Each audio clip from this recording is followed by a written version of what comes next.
সুপ্রিয় দর্শক আসসালামু আলাইকুম। আজকে তৈরি করে দেখাবো মজার একটা রেসিপি, তা হলো কাঁঠালের বিচি ভর্তা। তো চলুন দেখা যাক। প্রথমে আমি এখানে 1 কাপ কাঁঠালের বিচি নিয়েছি আর বিচিগুলো হালকা করে ছুরি দিয়ে চিড়ে দিয়েছি, এতে করে বিচিগুলো হুটহাট ফেটে যাবে না, ফুটে উঠবে না। এখন আমি বিচিগুলো শুকনো খোলায় ভালোভাবে ভেজে নিব। এ পর্যায়ে চুলার জাল লো রাখতে হবে। চুলার জাল হাই থাকলে বিচিগুলো উপর থেকে পুড়ে যাবে আর ভেতরটা সেদ্ধ হবে না। বিচিগুলা 20 থেকে 25 মিনিট ভেজে নিব।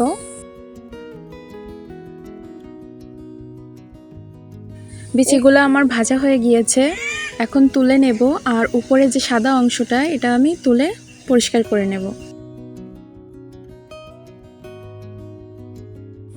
এখন আরেকটি কড়াইতে কিছুটা সরিষার তেল দিয়ে দিয়েছি আর দিয়ে দিচ্ছি 5 থেকে 6টা শুকনো মরিচ। এটা ভালোভাবে ভেজে নিব। এখন একটা পাত্রে তুলে এক সাইডে রেখে দেব।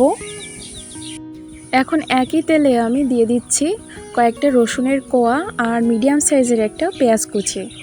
এটা ভালোভাবে বেরেস্তা করে ভেজে নেব।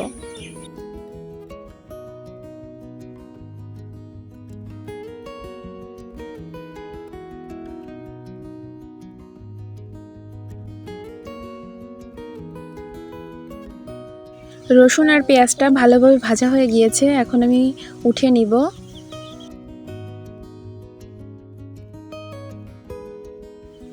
ভেজে রাখা বিচিটা আমি খোসা ছাড়িয়ে নিয়েছি, এখন শিলপাটায় ভালোভাবে বেটে নেব।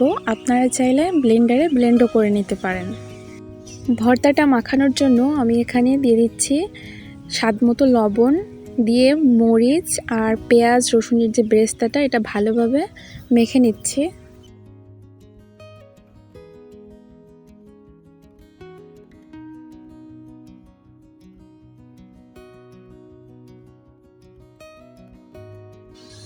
এখন বেটে রাখা বিচিটা আমি দিয়ে দিচ্ছি, ভালোভাবে মেখে নেব।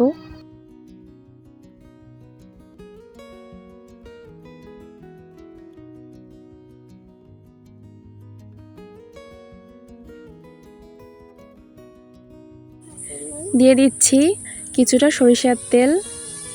আর এই ভর্তাটা যতটা ভালো করে মাখাবেন ঠিক ততটাই খেতে ভালো লাগবে। আর এই পর্যায়ে লবণটা একটু চেক করে নেবেন। কাঁঠালের বিচি ভর্তা এভাবে মাখিয়ে গরম ভাতের সাথে খেতে কিন্তু দারুণ। রেসিপি ভালো লাগলে লাইক, কমেন্ট এবং শেয়ার করবেন। আর সেই সাথে যারা এখনও আমার চ্যানেলটি সাবস্ক্রাইব করেননি তাদের কাছে অনুরোধ রইল আমার চ্যানেলটি সাবস্ক্রাইব করার জন্য। সবাই ভালো থাকবেন। আল্লাহ হাফেজ।